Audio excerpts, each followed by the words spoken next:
Don working his way through the consolation from Glastonbury, Connecticut in the Astro Sales Nolan Auto Body car. We go next to the 1 of Scott Moran as they head for the start.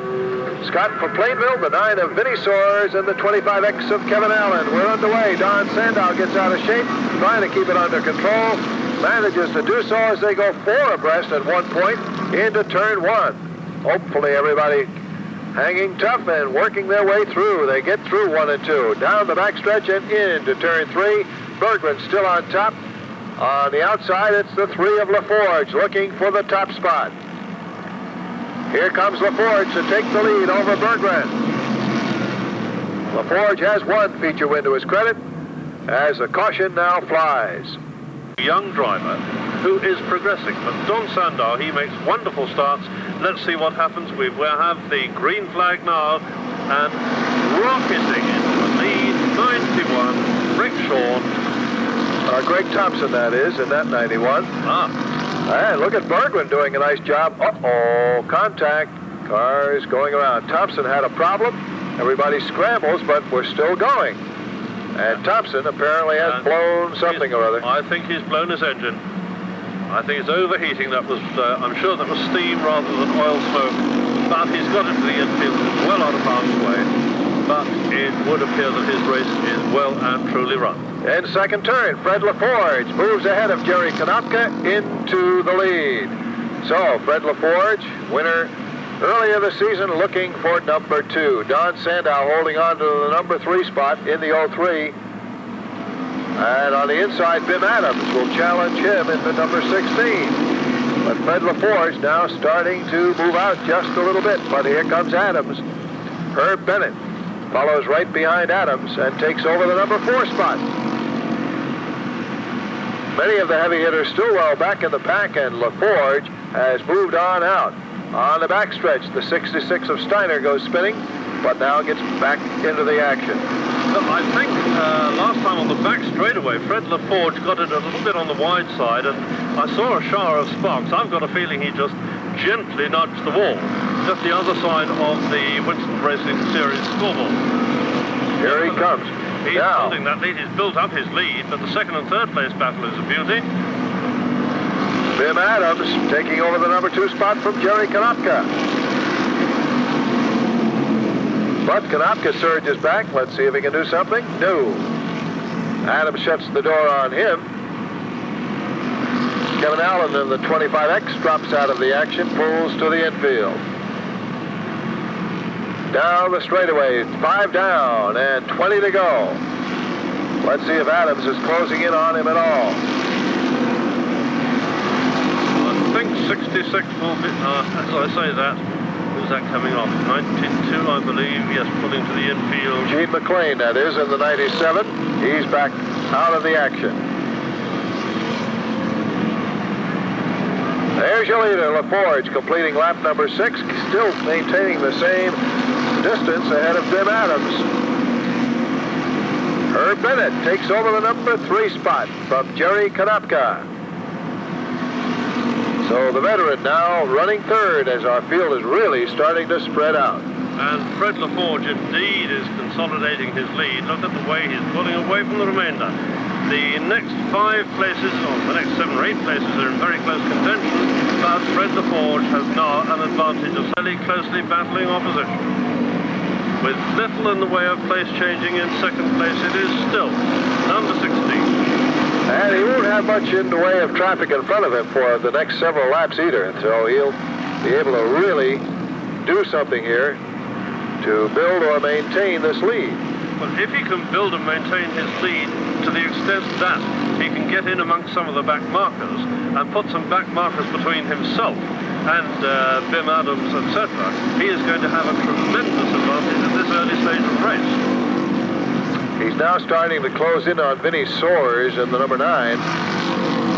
And here he comes into turn 4. LaForge looking solid indeed. He'll now complete lap 10. So 15 to go. I think it's worth spending a little moment to talk about Vinnie Soares, number 9, because here is an amateur in the nicest choice of term insofar as all his team and himself are all volunteer firemen, and they put in whatever time they can. It's just them. There is no professional help as such.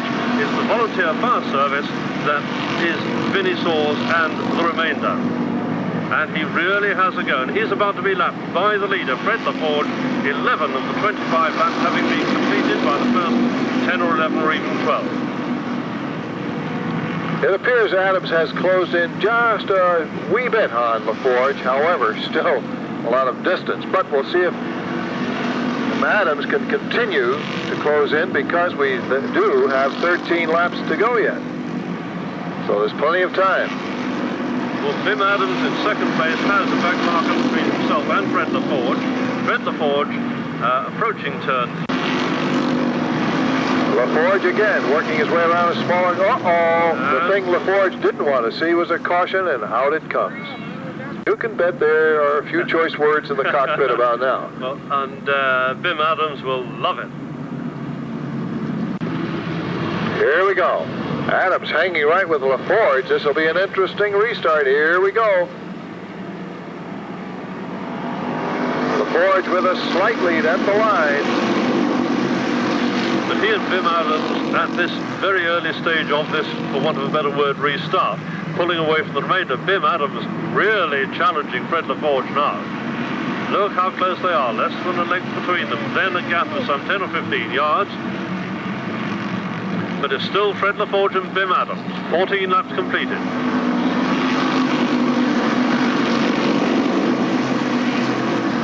No further place changing at the moment. The first and second place men consolidating their leadership and gently pulling away from the remainder of the field. It's still Fred LaForge from Bim Adams.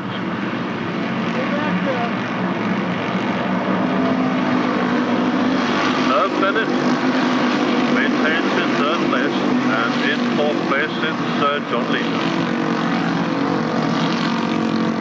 Scott Moran gets out of shape, goes into the infield, but he's certainly well out of contention. However, as we move down the backstretch now, a battle between Jim Mavlagianis in the 01 as he's trying to work his way out of the pack. He and Brad Boissonneau going at it, and Mavlagianis overtakes our three-time winner. An interesting development there. So Mavlagianis moves up a notch. He'll now challenge Mayberry for that position. That's the number 7 spot on the line. Scott Morin, who rejoined the battle, is now quitting the battle because obviously he has a serious mechanical problem. So he's pulling to the infield. No, he's not pulling to the infield. I anticipated he would. LaForge is opening up his lead little by little. And meanwhile, the laps are ticking by. We have a tricycle in turn 2. Yes, you see the tire and wheel rolling down into the infield. Yes, we can't see the number on the tire, so we can't lap score him. Okay. I can't quite pick up the number. Can you see who it is, Robbie? No. 00, it appears to be Tom Membrino in the 00. Okay. Yeah, 1 o'clock. Left and right racing. Lots of fun. Here we go. The pace picks up. LaForge on the inside. Adams on the outside, and we do it all over again. Fred LaForge has the slight advantage, but only a slight advantage, because look at the challenge he is having. And look at John Ledger work his way in there. Herb Bennett sort of gets muscled out of the way in the 64, and Ledger takes over the second spot. Well, don't count out Mr. Ledger. He has a feature win this year, too. A very experienced driver, and he knows this track particularly well. And now he is providing a tremendous challenge. Fred LaForge does not have it all his own way by any manner of means. 3 abreast back in the pack as they come off turn 2. Tight squeeze there. As they dive into turn 3. Those 3 stay side by side, but Fred LaForge, meanwhile, holds onto his edge in front. 6 laps to go.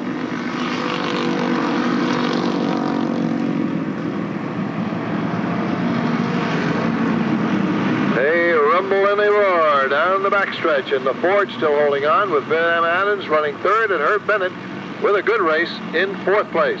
Well, 5 laps to go, and John Ledger is he's starting a challenge on Fred LaForge. Fred LaForge indeed holding the lead, but John Ledger is that much closer to him. These two pulling away from the remainder.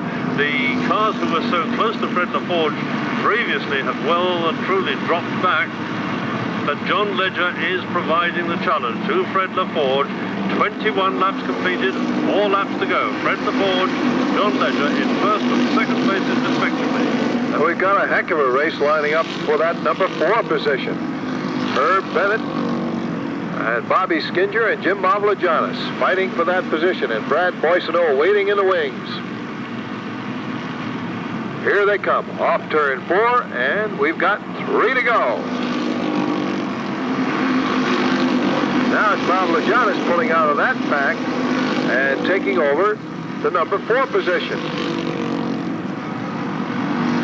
And he seeks to challenge Bim Adams. Bim Adams a little bit off his earlier pace now, and here comes Mavlajanis. He's under Adams. 2 laps remain as Mavlajanis and Adams fight door handle to door handle. Now Mavlajanis takes over the number 3 spot. Good battle there. LaForge still very much in control as we come up for the white flag lap. And there it is. Our leader has 1 to go. Bob Skinger now challenges Bim Adams.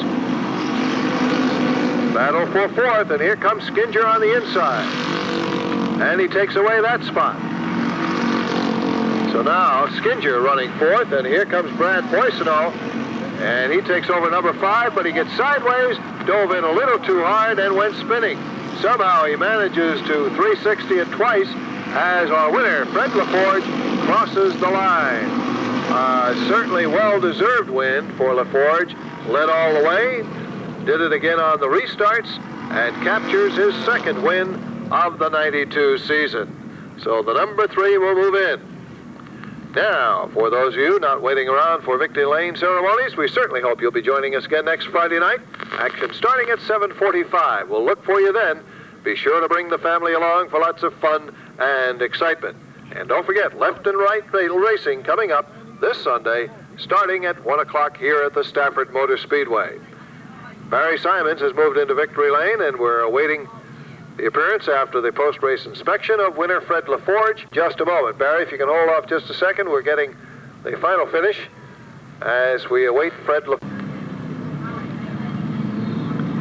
LaForge will circle around and pull back to the start-finish line for the ceremonies.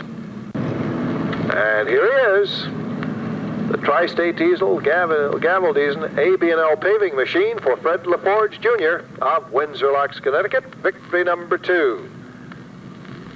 Photographs first, then he'll be moving up to the CarQuest sign, Fred LaForge.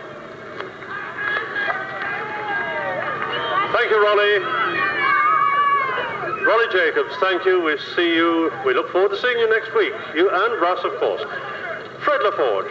We're making a habit of this, aren't we? I'm glad to see it. We've had a few bad times here and there, motor problems and getting in a few wrecks not qualifying. I'm just glad to see we were able to finish and bring it home 1 piece. That's a victory for me, bringing in 1 piece too.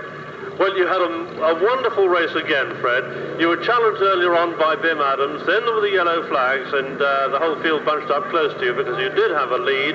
Then, who was getting so close to you in the latter stages? Yeah, those guys, they're all tough to beat on any given night. Anyone can win. John Ledger and any of those guys. They just run real tough. One slip up and they'll buy you. Well, you had a good crew supporting you. Who did you have? I'd like to thank my crew, my girlfriend, especially my father, AP Motorsports. They help us out. I'd like to thank my sponsors, Auto Machine, New England Tractor Trailer, Pete's Auto Radiator, and Tri-State Diesel. Fred, congratulations again. Nice to see you here, Winner's Circle. Congratulations. Fred LaForge, ladies and gentlemen.